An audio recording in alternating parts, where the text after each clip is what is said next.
Hello, welcome. This is Coach Herbert. Thank you very much for listening to my podcast. Thank you very much for following me.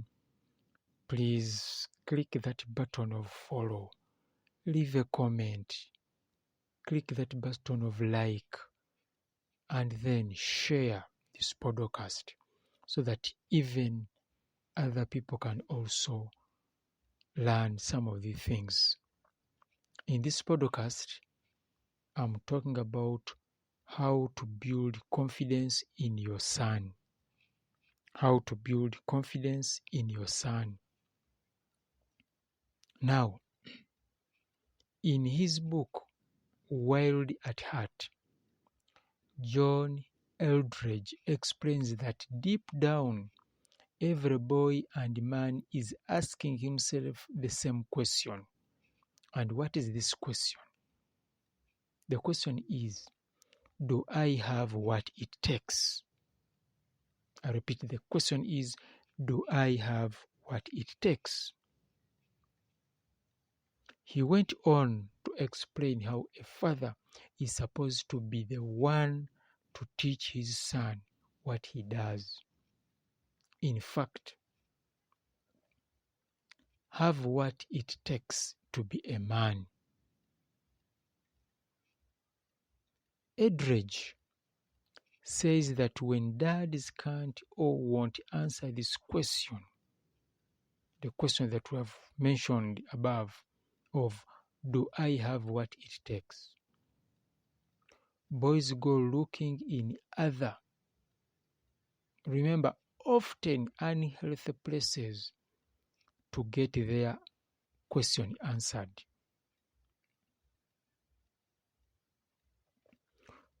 Now, you see, many times I tend to read very many books so that I give you, my listener, information that is really good and true. When I first read this book, I thought a lot about my life and my relationship with my father. By then, my father was still alive. Now that I am a father to boys, building confidence in sons is important to me. I'm looking for ways to help my boys answer this question themselves. When a boy knows his dad believes he has what it takes, he has the self-confidence to do great things. Now, basically, let's look at the ways to build confidence in your son.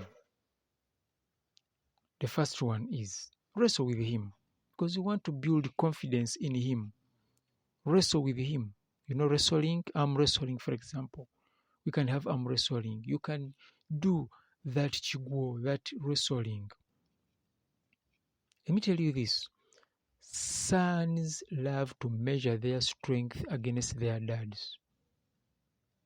This is why most boys love to wrestle their dads. Wrestle with them.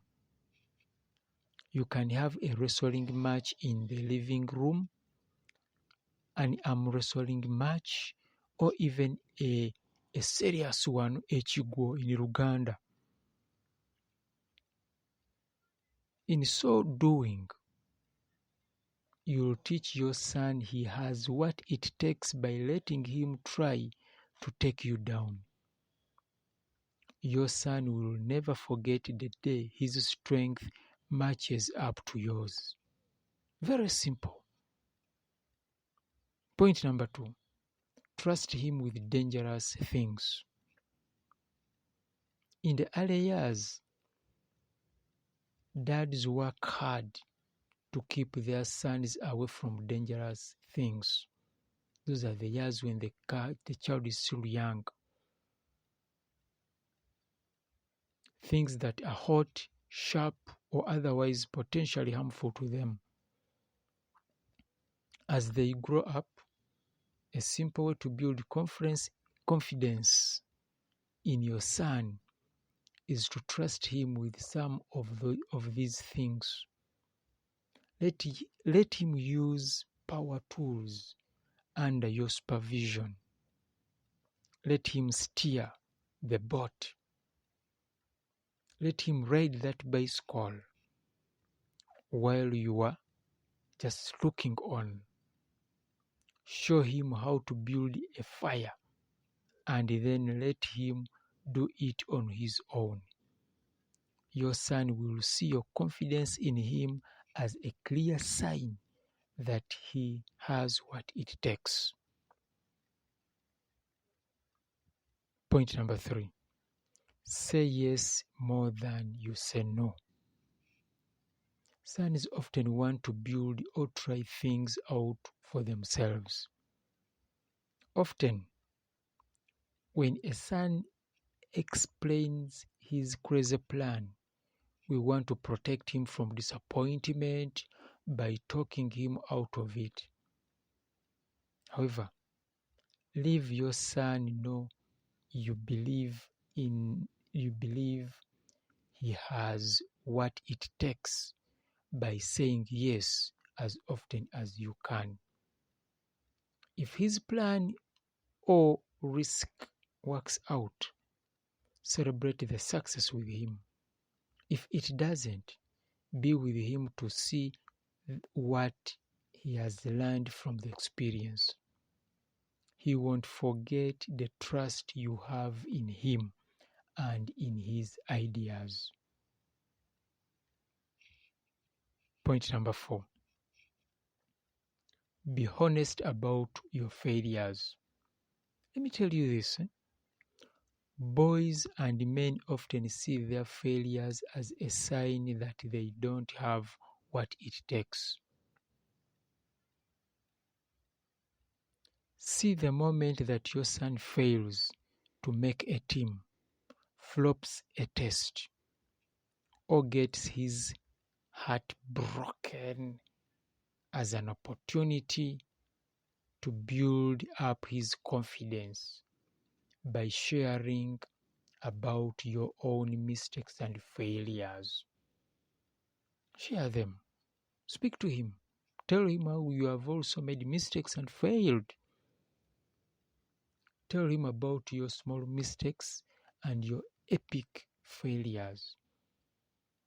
Your openness and honesty will show your son that you trust him and encourage him to keep on trying.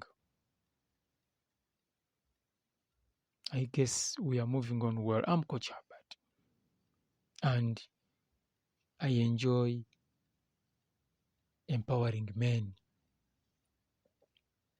Point number 5. Hold him to a high standard.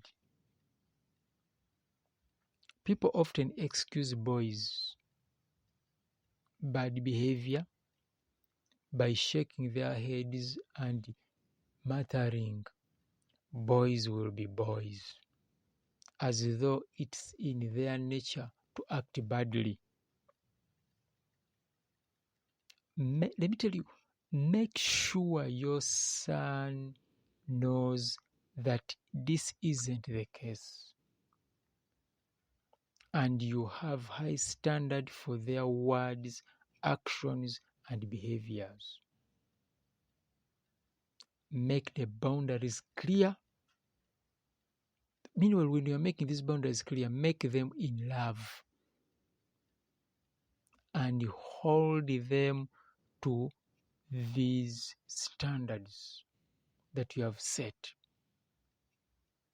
If they fall short of what you ask of them, correct them as needed, but make sure you let them know you love them, even if you don't love their actions. I believe we are moving together. So, I have a question for you, just a brief one. Is building confidence in your son challenging you? Just try out and see. And then you will get to me and tell me what has worked out for you and what has not worked out for you. I think we are together. We have been looking at how to build confidence in your son. Let us build confidence in our sons. I'm Coach Herbert. Thank you for following my podcasts. Thank you for following Coach Herbert UG. Keep your dreams alive.